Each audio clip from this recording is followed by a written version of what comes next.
In this episode of the podcast, I get to sit down with Nicki Sun. We're going to be talking about technology.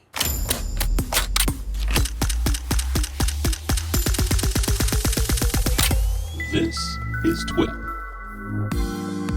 Welcome back to another episode of This Week in Photo. I am your host, Frederick Van Johnson. Today on the show, I am speaking with a partner in crime, just a kindred spirit in the technology world that I just discovered. It's like discovering you have a sibling you didn't know about. Her name is Nicki Sun. We were just talking about this before we started rolling the camera. She and I are basically the same person with a few differences. So we're going to be talking about technology, getting to know about her. She's a technology blogger. She's a personality, and she has a personality, and she speaks for brands and all kinds of cool stuff. We're going to dive into all of that in this episode of the podcast. Nicki Sun, welcome to This Week in Photo. How are you? Oh my gosh, thank you so much. That was such a beautiful intro. Yes, we are cut from the same cloth. My brother from another mother, right? Yep. Exactly. I love it. I feel like I'm talking to myself, but there are some noticeable differences. But other than that, like kindred spirits. Thank you for having me on your show. No, it is my pleasure. It's my pleasure and honor to have you on. I'm a big admirer of your work. You are. I feel like I'm talking to myself. Like, Frederick, you are an amazing person.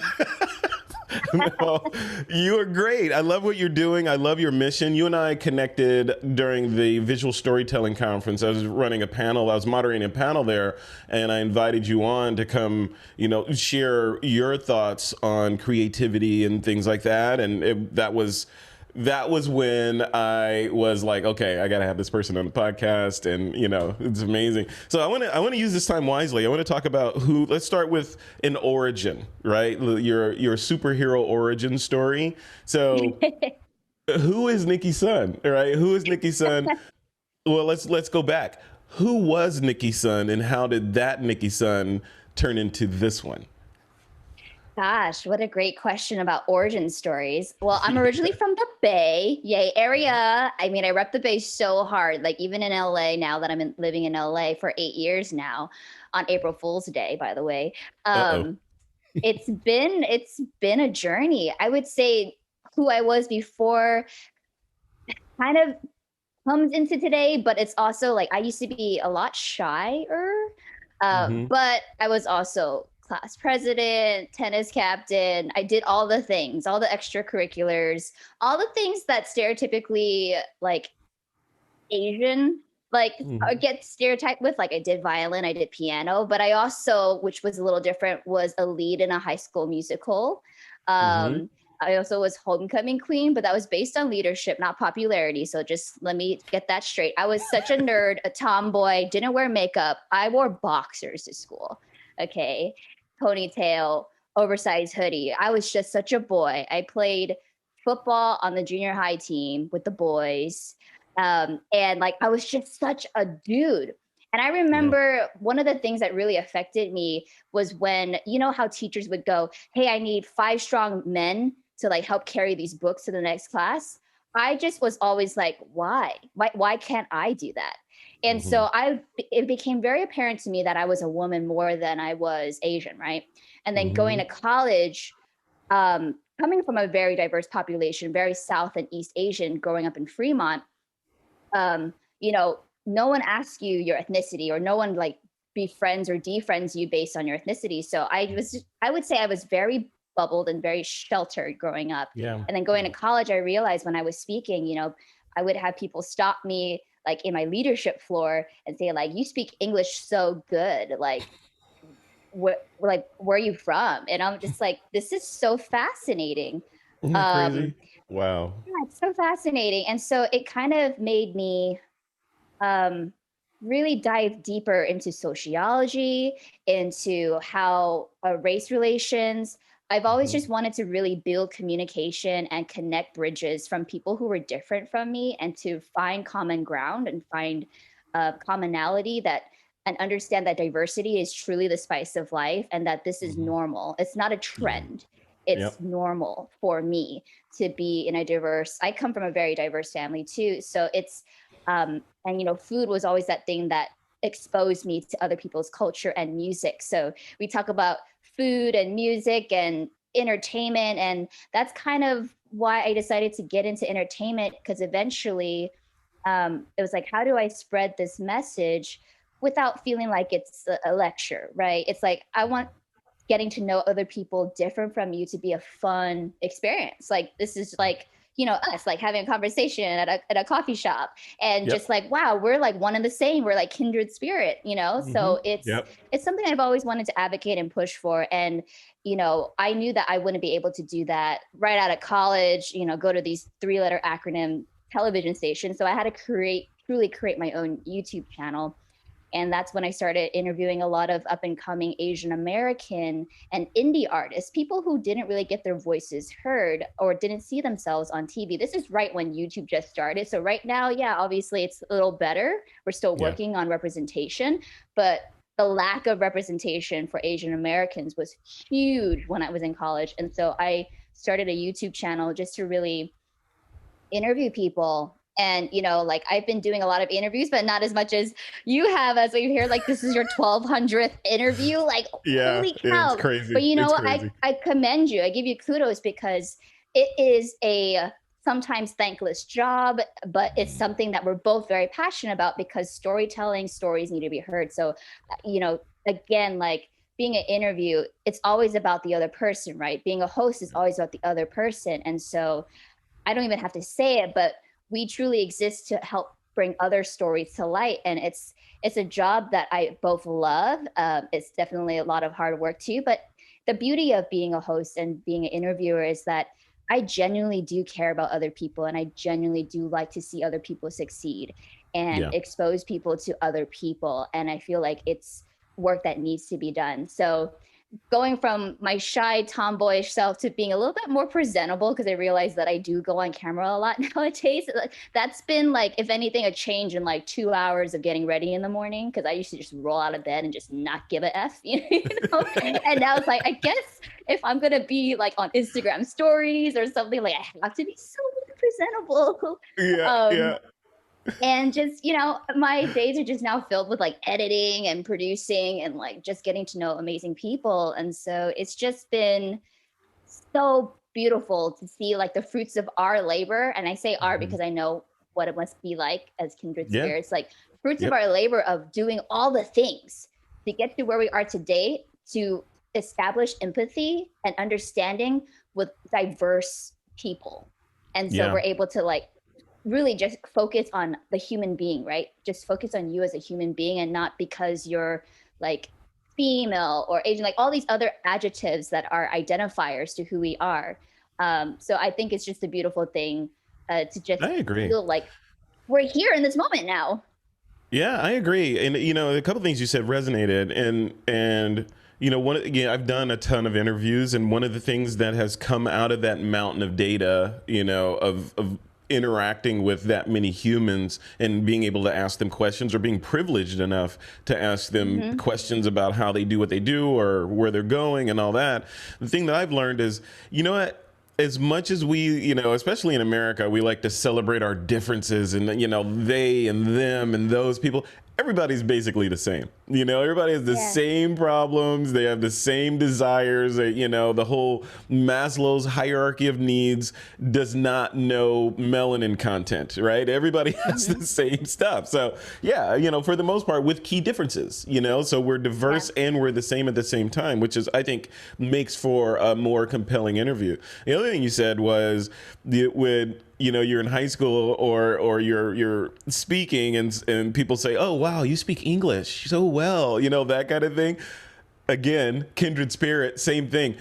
After conferences, I think the most backhanded compliment that I get after speaking at a conference or something was people coming up to me and saying, wow, you're so articulate. That's amazing.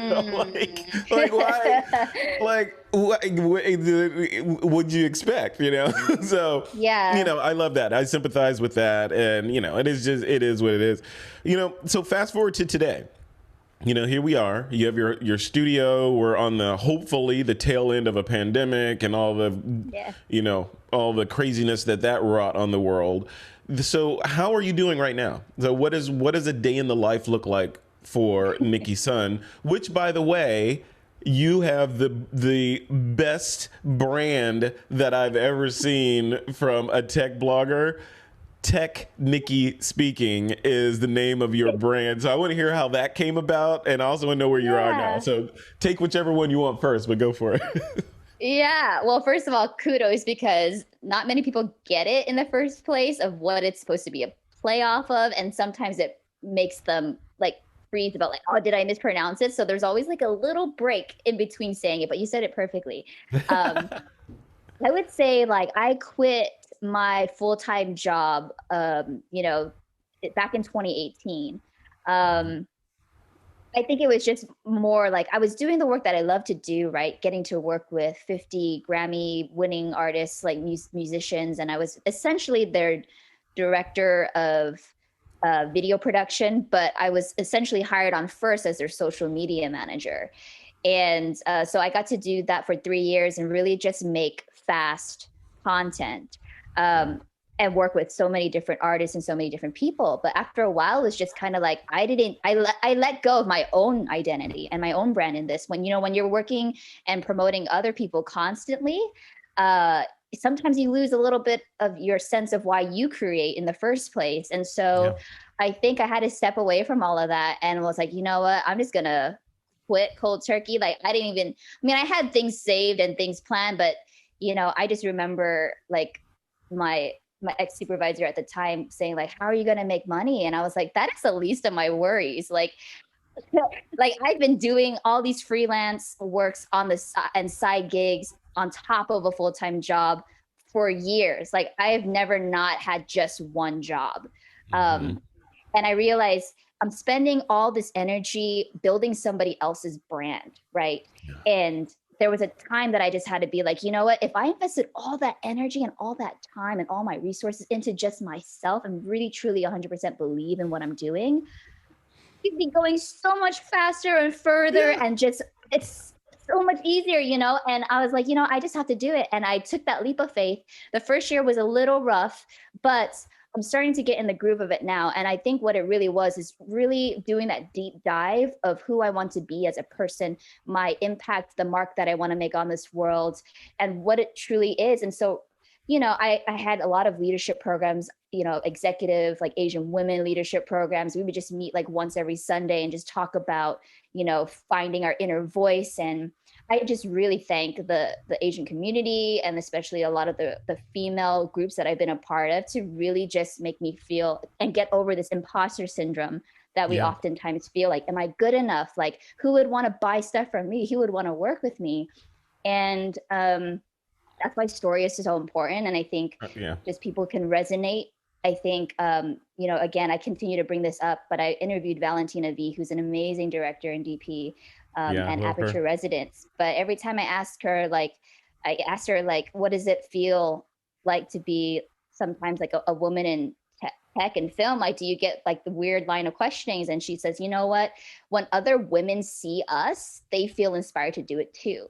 And I kind of just went off of that saying like, there's some incredible people in this film industry. I've been in front of the camera, but I think it's what's expected of women and expected of someone like me. It's like, oh, you're just talent. And I've been doing so much of my own one woman banding that I'm like, I should show other people and equip other people how to do this and hopefully do it in a way that you don't feel like shy or, the idea that you feel stupid or dumb for asking this question. Like, oh, you should know that already. I'm like, no, like everybody's just kind of figuring it out. But if I can share along the way how I did it and like here's like an easy version and make it fun and entertaining for people to learn about technology and learn about filmmaking, I think so many more people that look like me would do it too because they saw that it's possible. And so I remember going to NAB in 2018. I was emceeing the post-production stage for the entire week at NAB. And that's when I met Amy DeLuise, who is the founder of Gals and Gear, which by the way, I have my Gals and Gear cup that I'm always drinking out of. Shout out to Amy. She's been on the show. Yes. Yes, I saw. Like, I love Amy. And, again, empowered women empower other women. And that's Amy to a T. We've been working together on how to like bring more diversity and especially women on these panels at places and trade shows like NAB, Cinegear Expo, etc. And I noticed that when I went to NAB back in 2018, like, wow, the amount of women, I was just like, the line for the bathroom for the men, like totally, there was a line for the men's bathroom at NAB. There was no line. And that's so strange to me. Anywhere else, right? Wow. Anywhere else, the line for the women's bathroom is always the longest. And I literally just walk in and I had to have the whole bathroom by myself. And I would just see like booth babes, right? Like the women that are there to just draw like men to your, and I think I kind of had it at that point. You know, I think that was a moment where I was just like, this is ridiculous. Like I'm a woman. I'm a producer. I'm an editor, director, cinematographer. I also am a host. So I felt like I needed to use my voice in other areas that were best served or just underrepresented. And that's when I decided to start a technology filmmaking channel, basically pivot, because I have like my own identity and my own brand where I interview like so many people. But I'm like, for something that specific, tech and film, I'm like, I need to start a brand new second channel so I can go ham on like interviewing women, filmmakers of color, just like even diversity, like just seeing someone like me like operate cameras or even first AC, you know, get to give them their story and their spotlight. And the behind the scenes is always so fascinating to me. It's like, that's cool. Now I watch like films like, oh, that was a good cut. Or like, I visualize it in storyboards now. Like I can't just watch a film anymore. Like, I'm like, let me see how in my mind, like how would this storyboard have been drawn, you know, before creating this. So basically comic books. Basically the comic books is the storyboard of everything. But I can't. It's like it's hard for me to sit in a film next to you nowadays. Like I just rarely watch TV or like movies anymore because we're so busy creating our own now. So that's like, right. That's right. Yeah. You know, I'm curious, you know, there's so much to talk about. We're gonna have to do this a bunch of times. So no worries. You know, when you look at the film industry, so I'm not in the film industry, but I am a consumer of the product. But when you look at the behind the scenes of the film industry, as an Asian American female, what do you feel like? You know, obviously that's the representation, but I want to know like what the day in the life is like. Like if you, like, for example, that example you drew about NAB and the restrooms, and there's no one in the women's restroom and the men's line is long. Obviously, there's a gender disparity there. But behind the scenes, like if you're bidding on a job, do you feel like, you know, if they see Nicki Sun versus, you know, John Worthington or something, you know, they'll hire that person first? Or, you know, and where do you see the trajectory going? Are there more Nicki Suns out there that are helping raise awareness and shatter the belief that, you know, women or Asian American women or Asian women, period, or women, you know, can't do a certain job that a man can do? What does that look like right now? You know, I will say, like, in all transparency, I am such a multi-hyphenate. I don't really describe myself in one area or the other. I find myself in a very unique position, like a person with a very special set of skills, as Liam Neeson would say from the movie Taken. A very particular set of skills. I have a very particular set of skills that allows me to like intersect all these areas of my life because, you know, YouTube, but then I've also worked in traditional broadcast media corporations. I've worked in both like, you know, dominantly white spaces, but also like non-white spaces. And so doing a lot of the community, the groundwork, getting into all these spaces where it's online, offline, virtual, it's in the room, it's, you know, looking how to build a red camera. There's just so many things. And so it's so hard for me to define that, but I feel like it allows me to really provide a temperature when it comes to like how they all intersect together. Like I would know what would piss somebody else off or like what collaborations might benefit another person, saying like, oh, well, you like this person does this, they would be totally, you guys should totally connect and move forward. Like I feel like I'm a super connector in a way. Yeah, I'm see, when it we're comes connected. to We're the same person.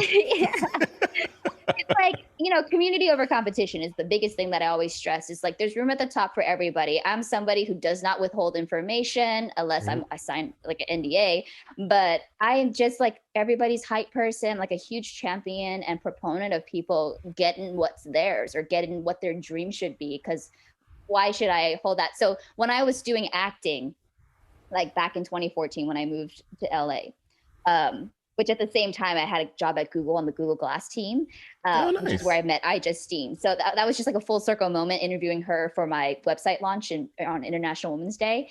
But it's just like there's so many things, right? I mean, that's never one thing. And like I wanted to prove to my parents that I could get a job at Google if I wanted to, but hence that's not my line of passion. So it was like I was doing both. But when I was acting, I remember there were so few roles for Asian women, especially ones that didn't have a stereotype attached to it. And we would see other Asian women because there's only one role as competition. And for me, my perspective was more like, may the best person who they feel should carry this role get it. Because at the end of the day, them getting this role opens more doors and more opportunities and more characters to be written. On the flip side of that, I was like, why am I waiting for a perfect script to be written for someone like me of who I want to see on screen? I need to be the producer. I need to be the casting director. I need to be the writer. So I kind of flipped the script for me of like, well, yeah, I give kudos to everybody who's putting in the work for acting, but I am someone who likes to have control or at least have some kind of control over the outcome of who gets casted and who we get to see on screen. So I kind of just flipped from just being talent to hardcore going into directing, producing, working with other diverse filmmakers to really showcase and get their stories told, while also adding my, expertise and producing skills along the side. So we did this film with my Afro-Latina directors and actors. It was a passion project, but it was like the first SAG-AFTRA project I ever produced. But we did it. We casted 17 people in the pilot. It was so diverse. And, it was a 3-day set. And we had actors saying like, this was the most professionally and well put, thought out, intentional story and cast that I've ever been a part of. And like, that's at the end of the day, that's all I want to hear, right? That you would be willing to work with me again. Like if I asked you for a favor card or whatever, like there would be no question or no doubt, because the way that I treat you now is also the way that I want to treat people in my life. It's not like, oh, you're bigger than me, you're a celebrity, so I gotta like play. No, I'm like, no, I'm gonna treat you how I treat every single person. That's why even though we interview all these celebrities, it does not matter, because that person who was, the janitor or someone working another role that society deems less than, could be your boss the next day, could come up and really do something. So it's like, that's something that my dad always taught me. He's like, you're the same. You treat everybody with respect and value just as you would for everybody throughout the whole company. And that's just something that I've taken with me like throughout. Is just knowing people's names is important to me. Knowing how it's spelled is important to me, because that is you as a person. So in this role as an interviewer and a host, it's like, it's very important that I know people and I know their names. And, I think that's the one piece of advice that I would give anybody who is listening and trying to get their feet wet. It's not about you. It's about what you bring to the table. It's the value you bring. If we're talking about, let's form a Avengers thing, like, all right, I got this awesome cinematographer, they're bringing the camera, this person's bringing this. Like, if you're just saying like, I want to get started, how? It's just like, well, tell us, what do you bring to the table? It's easier when you come to the table with like, this is what I bring. This is not what I take. This is what I bring. Bring that potluck. It's potluck. Bring it. What are you bringing? It's like, if the Avengers were all, just rich dudes with Iron Man suit, we Thanos would have won, right? So you need a diversity of superpowers, in there. Yeah. So speaking of diversity, one of the things that I've, read over the last couple of years about Hollywood, and I get to ask you because you're kind of plugged into the entertainment space and filmmaking, was this edict for diversity quotas in Hollywood, where every film or production must have this many this and this many that and this and these and this, all that. How do you Yeah. feel about that? Like, is that a good thing, About our or is that inclusion going of to? writers. Yeah. Yeah, is that gonna? Is it, on the one hand, it's good. Yes, representation. We get to see more of everyone in films, but on the other hand, I think from a writer standpoint or a production standpoint, does that compromise the story that they were trying to tell? What if it's a story that doesn't include this kind of person, or all maybe it's about these kind of people? Like, I don't know. So how do you feel about that? I feel right in the middle, Yeah, it just yeah, it's depends. And balance. so it's like I feel like, you know, also bringing your last question about how it's been for me as an Asian woman in this film Hmm. industry into this question, I just never want to feel like I'm a diversity quota. And Hmm. Hmm. so you get a lot of all these studios doing great jobs in creating like a diversity program, a diversity inclusion. I think it's great, but the person usually leading it is a person of color too. Right. So, I'm like, I'm glad that they're, again, it's like, it shouldn't be the burden for the people of color to include more people of color, Yeah. like, Yeah. just like when we're talking about allyship, right? Like, you don't ask the people who are being like subjected to violence or everyday stereotypes or police brutality, like what to do. It's like we need to look at ourselves and do the Hmm. deep dive ourselves to figure out what we need to do and add to that story. My That's thing right. is that I just ask that if you're trying to base a story from Asian origins, hire somebody from that's actually that specific ethnicity to like Yes. consult on the movie. Don't whitewash or like yellow face them. Yes. We have like really clear, plain examples that I still cannot watch 16 Candles to this day because of Mickey Rooney. Oh wow. Yeah. It's just like I cannot like there's just certain things that make sense, or like when you see commercials where like this Asian woman is eating a burger with chopsticks, like because like it's Is like that a easier for her to thing? do it that way. Like there I've is never like seen that. there was a campaign on that, and like Wow. who was on your marketing team? Like who said that this was okay? My thing is just I just want people to be smarter about their decisions, like, Yeah. and not to feel like they're tiptoeing on eggshells either, right? Because even when the whole Me Too movement happened, you were hearing male executives say, well, we just don't want to hire women then, so we don't have the issue of running into that. I'm like, that is completely the opposite of what we want to Yeah. feel. Just like hiring people of color should be completely the opposite. It's like, I just want people to understand that what we see on screen should be a reflection of our actual world that we live in. Like seeing a high school that has diversity from Fremont, like never have I ever, Mindy Kaling's Never Have I Ever, I felt so seen because she mentioned Fremont, UC Davis, and Sherman Oaks. And those are all places that I have been to or attended college. And I was like, I felt so seen because the majority of the high school was South Asian, East Asian students. It's like, it'd be Yeah. so weird to base like a story in one area and there's just like no diversity. Yeah. Or like even high school, like people who are 30 plus playing high schoolers. Like it's just again, like authenticity Hmm. is so important. Even on social media, like how we brand ourselves. Like there's certain brand deals I won't take either because it would be inauthentic for me to take this brand or partner with you because it's completely opposite of what I believe in. Yeah. So it's like so important to also include identity in there as well, and How at the deep? same time How deep too, does that like go? How deep does that mhm, go? Because I'm thinking, I agree 100%. And also, I look at it from the standpoint of like, here's an example. This is a fictitious. I'm just pulling this out of the air. There's a movie that's maybe about trans people.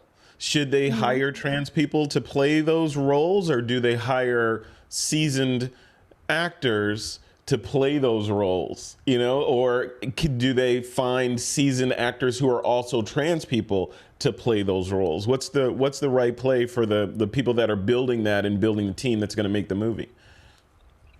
I think at the end of the day, when people say that they couldn't find a trans actor to play a trans role or an Asian character play an Asian role, like it's honestly a little bullshit, you know? Yeah. Yep. Um, you have social media teams that will scour things off hashtags. I was found off of a hashtag like to do two jobs because they specifically wanted a woman of color DP for a certain Mhm. film. And at the same time, you think like, well, if I didn't use that hashtag or if I didn't use social media to my advantage, would I have gotten that job? You know, it's hard, but I think you have to throw everything out there and see what sticks. But the idea that, oh, we just couldn't find somebody is a complete lack of wanting to do the work. Is how I hear it. Path of least resistance. Yeah, we're also talking about ableism too, right? Should like people who are able play roles of disabled? And, you know, I work on those teams as well. And there are so many people. So if you're saying that there's few opportunities for like this trans role or a person with disability role, you're just not doing the work, because I'm a part of so many organizations who really vocalize, like, we have a whole roster of actors who are disabled, who are actors too, who would love a shot to play this role. So there is a difference between like feeling like, oh, it's too much now, and like it just getting too much. Like cancel culture is getting too much. I mean, there are like, there's a spectrum, right? But I think it's going to be so much more appreciated and better for your brand if you are casting a trans actor for a trans actor role. It's more like, okay, great, because guess what happens after a film, right? There's marketing, there's branding, there's interviews with the cast and crew. Wouldn't it be so much better and easier for your brand if this person who is actually trans get to talk about the experience as a trans actor for your movie, to continue that conversation, versus freezing up every time when he gets asked that question? It's like, so are you actually trans? Yeah. You know? No, I just play one on TV, right? Yeah, I just play one on TV. I'm like, how that conversation ends right there, right? So I think it's just a better all around. I'm not saying if it's right or wrong or whatever. You do whatever you want. I'm just saying that why wouldn't you, when you have so many other opportunities to widen the lens, really give the world a deeper dive into who these people are, who we are as people, like our passions, our skills, to really contribute to a more diverse lens, which is ultimately why I'm advocating for more filmmakers of color, because the film reflects our everyday world, right? And if we're saying like all the directors are white males, we're just getting perspectives from white males, which is fine. I'm not saying we're here to replace you. I'm saying that we want to be here to add to that perspective. We're here to add, not replace. And that is something that I always have to advocate, because I am not an anti-man or anti-whatever. It's just, we just want to be valued for our opinion and our perspectives. And we just want to add. We don't want to take away. We just want to add to the beautiful diversity that is, you know, the world. I love it. I love it. Well said. All right. I want to play a little game with you now. We're going to switch gears. I'm going to call this game the which one and why game. You ready for this? Oh, no. Hopefully I'll know which one you're all talking about. Part of the time I'm just remembering how much of a generational gap sometimes. Like, I don't know what that is. No, this is, you know, I'm the host, right? So I'm not going to give you unanswerable questions. All right, here we go. You ready? Okay. Mac or Windows, and why? Okay. Well, I've used both. But I would say Mac, just because I operate on a Mac. So I'll just leave it at that. That's the correct answer. No. All right. Here's the next one. iOS or Android, and why? Here's the thing. As a tech head, people are always surprised that I'm actually not an iPhone user, but I'm a Mac user. I just like to play into apparently so many different ecosystems. But I will say, because Samsung was the one that reached out and gave me an opportunity to shoot my directorial debut, I have to go with my Android system. And like the whole family is iPhone users and friends too. But I have a Samsung. I'm an Android. You're saying you can be bought then. That's what you're saying, right? So Apple send over a bucket of cash and she'll use her iPhone. I mean, if someone's going to pay me to shoot my first directorial debut on their phone, I mean, you know. There you go. So I'm just like, you know, you're giving me the opportunities. So again, I have no exclusive brand deals, but sure. You know, I am also like brand loyal. I'm like, here's the thing, you know, you believe in me. Like, I'm looking at you. I'm like, you came to me before this other brand because you like my work. Like, you know, I have some loyalty, of course. Yeah, that's good. See, we're the same. All right, here's the last one. All right, I got two more. Okay. The next one is Final Cut Pro or Premiere, and why? Okay, I actually use Final Cut Pro. I've used a whole myriad. I started on Avid, FCP7, DaVinci Resolve because I was a host for Blackmagic Collective. The one program that I have not used yet is Premiere Pro, and it's funny because I get so many people asking me like, "Oh, can we like send you stuff to do?" And I'm like, "I actually don't utilize it Yeah. because for what I'm doing, I just need like quick cuts and stuff like that. So Yeah. it's Yep. nice for me. It all comes down to cost value, right? Like I know that I paid for Final Cut Pro once and I get the updates as I go versus having to buy into this monthly cloud subscription, which you get all the programs granted, but I'm just quick edits. Like that's all I need it for. So I am FCP. All right. All right. Here's the last one. This one's really important. You ready? Oh no. Brace yourself. Marvel, DC, Oh gosh. why? Okay. Here's the thing. Story is important. Yeah. And I like the I have to say I like this Marvel Cinematic Universe. I love that if you really take the time to rewatch and watch, you can always find something new. They integrate so well. It's kind of like the formula I like to see for more things, not just about like superheroes, but just in general for like the stories. universe. Yeah, just like how beautiful is it to have everything integrated like that, where it's like, oh, like you're just not a random person, like you're woven into our story. And that's how I like to see the world. It's like where I want to live in like this cinematic universe where it makes sense and like it's intentional, and not just like, oh, let's just redo this. So I would say like I do like the Marvel Cinematic Universe, the MCU. So that's huge because at the end of the day, story is huge for me. So yeah. I need to have like that intention integrated. Like that's just next level. I Like, totally agree with that. Who else does that? No one, no one right now. I'm sure we'll start seeing that, but I totally agree, and I talk about that in the context of photographers that are building a body of work. Wouldn't it be cool? This is the "wouldn't it be cool if" thing.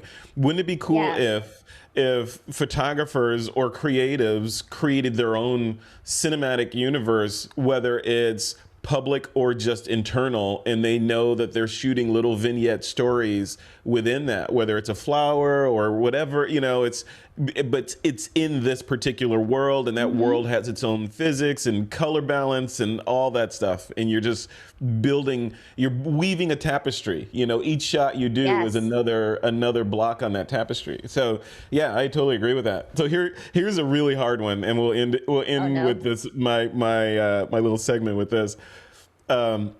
So the news came out a couple of weeks ago that DC was going to be creating a Black Superman movie. So here's the question: White Superman, Black Superman, and why? Oh my gosh. I know, and the caveat is we haven't seen whatever they're going to come up with, so it may be fantastic and may be horrible. But so yeah, I think that's the thing. It's like I wonder so much. Like there are other stories out there.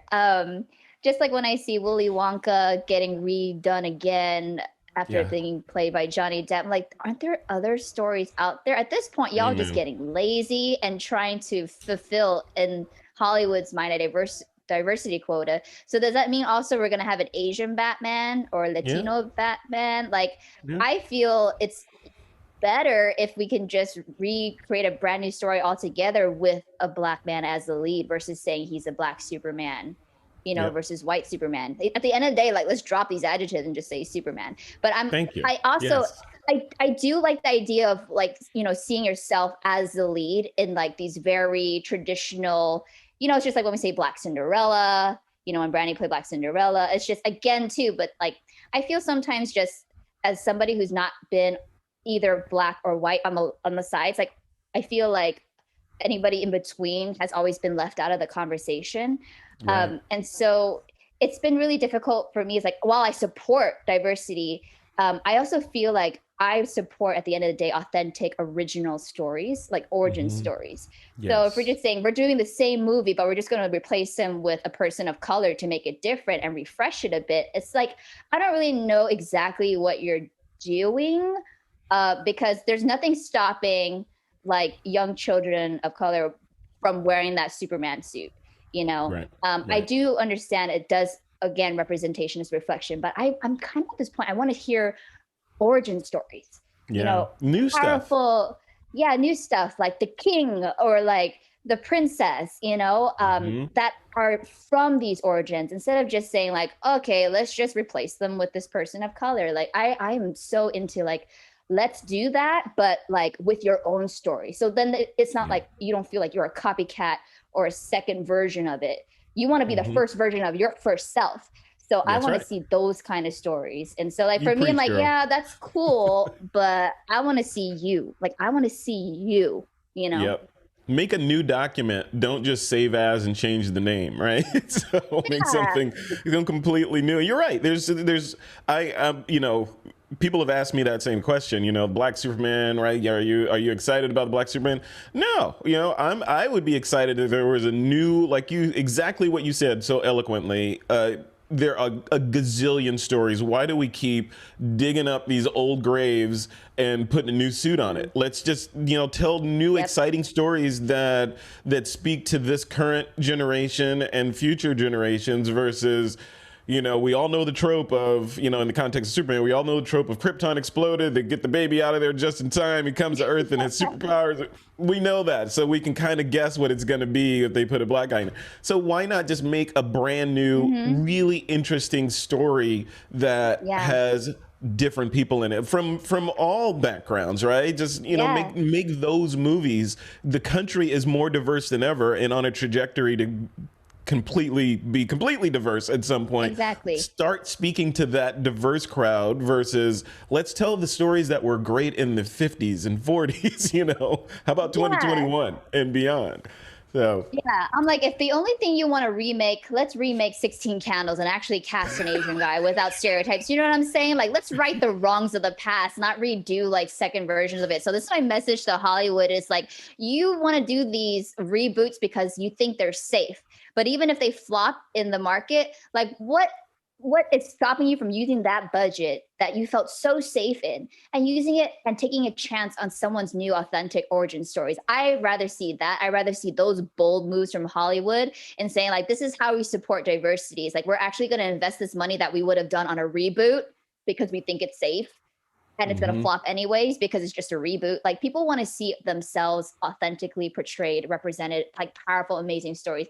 Use that money, invest it in those stories. Like Yeah, I'm tired of seeing reboots. I'm honestly tired of seeing reboots. I feel like it's a lazy, it is. like It is. It's like, oh, invest that that money, again. take a chance on like the Yeah, little guy, the indie films, the people coming from Sundance, people who actually care about their craft and about their stories being told.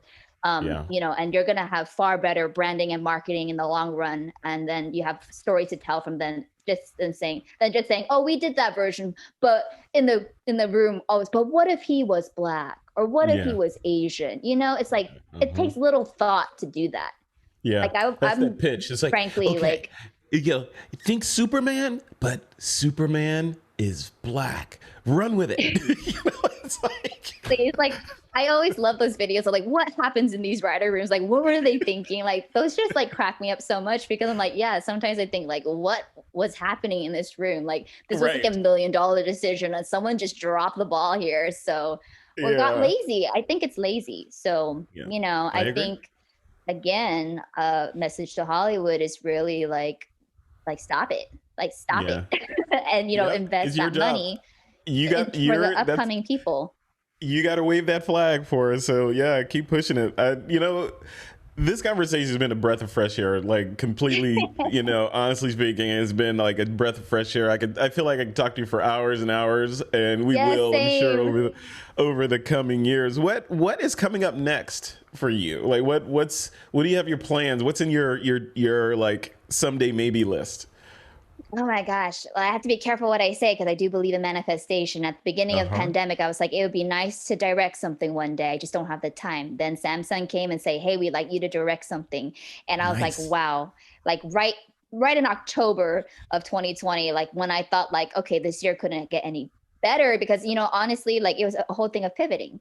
So since pivoting but because like we are multi-hyphenates, you learn to adapt and change. And so my, I have like a vision board, and for me, like, you know, after doing all these one-offs, like I love to direct something, I love to produce something, you know, I love to host more things. Like, um, I really have on my board like one of the like top tech blogs and community impact on my board.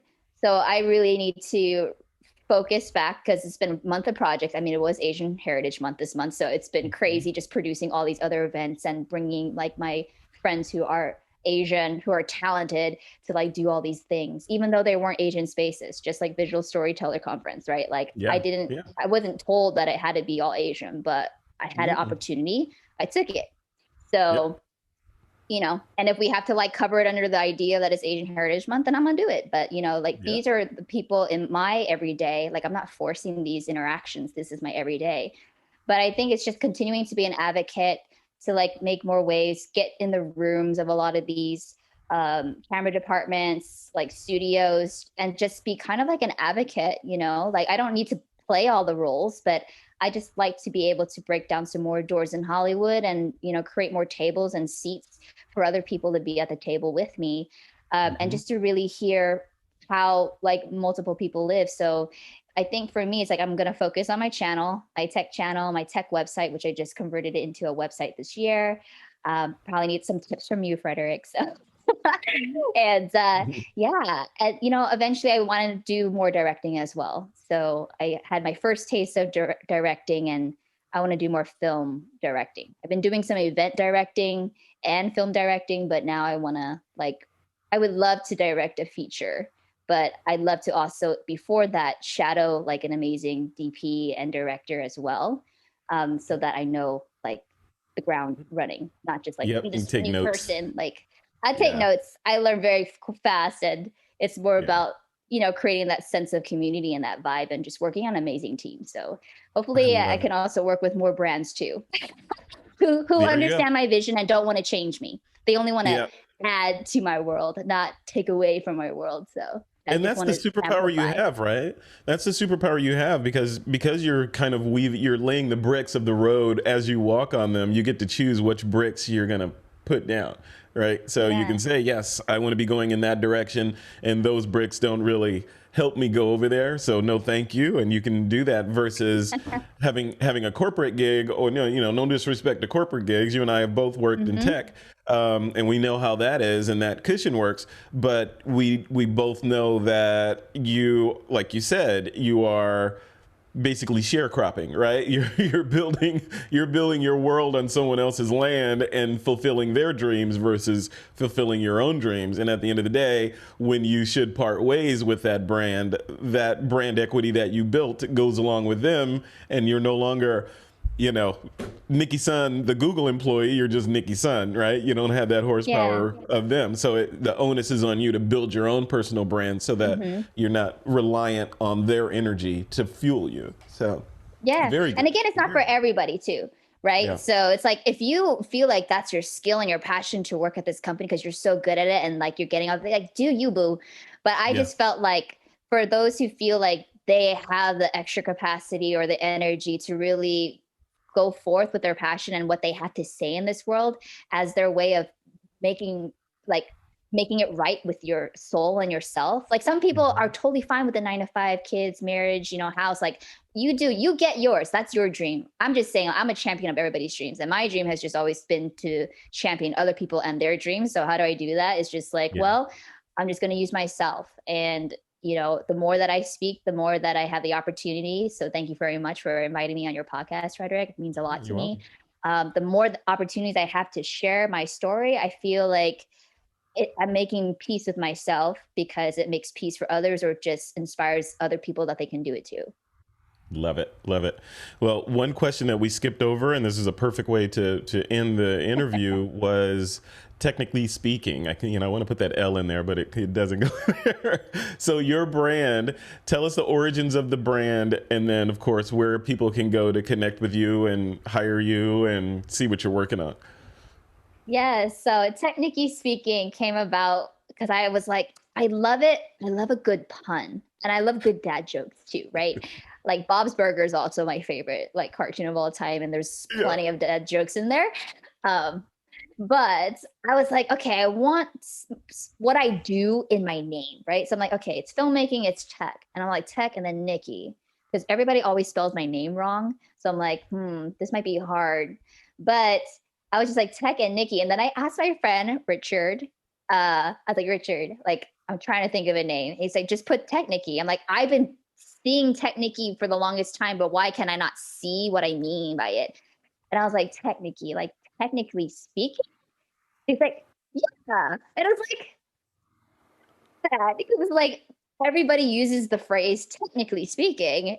And I'm like, now it's just like a thing now. Every time I say technically speaking, it just reminds me of like, I get to talk about tech and then my name's included. So it's like nobody else could have this name but me. Because I think technically is taken on the domain name. So like, I wanted to shorten it, but I was like, oh, somebody already owns this. But I'm like, technically, it's to be technically speaking. So I ran with it and it's been running. It's actually a really fun way to like introduce myself at these networking events now. And sometimes you watch them and I just say it so nonchalantly. If they get it, I know they're my people.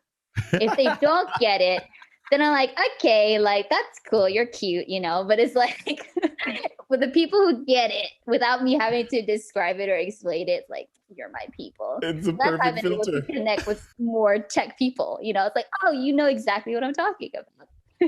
I love it. I love it. That's so good. And that's the URL. So what's the URL where people should go? Yep, it's technickyspeaking.com. Like you can find me on YouTube as well. I do have 2 YouTube channels, but like one's my actual name and one's like all just tech now. But you can find me technickyspeaking.com. I have all my other like socials linked on there. So you just have to go there and just make sure you spell my name Nicki, just like Nicki Minaj. So thanks to her, people are starting to spell my name correctly. But yeah, it's technickyspeaking.com. Excellent. Nicki, thank you for coming on. It's been a breath of fresh air. Got to have you on as many times as you are available to come on the show. So, yeah, this is you. And great. hopefully at one point we'll meet in the real world and I'll be able to shake your hand and say hello. This has been fantastic. So yes, well, I'm vaccinated, so I'm ready to go now. Me too. Yeah, double Pfizered up here and ready to go. So, all right. Well, thank you, Nicki. I will talk to you soon. You have a good weekend and rest of your week. You too. Thank you, Frederick.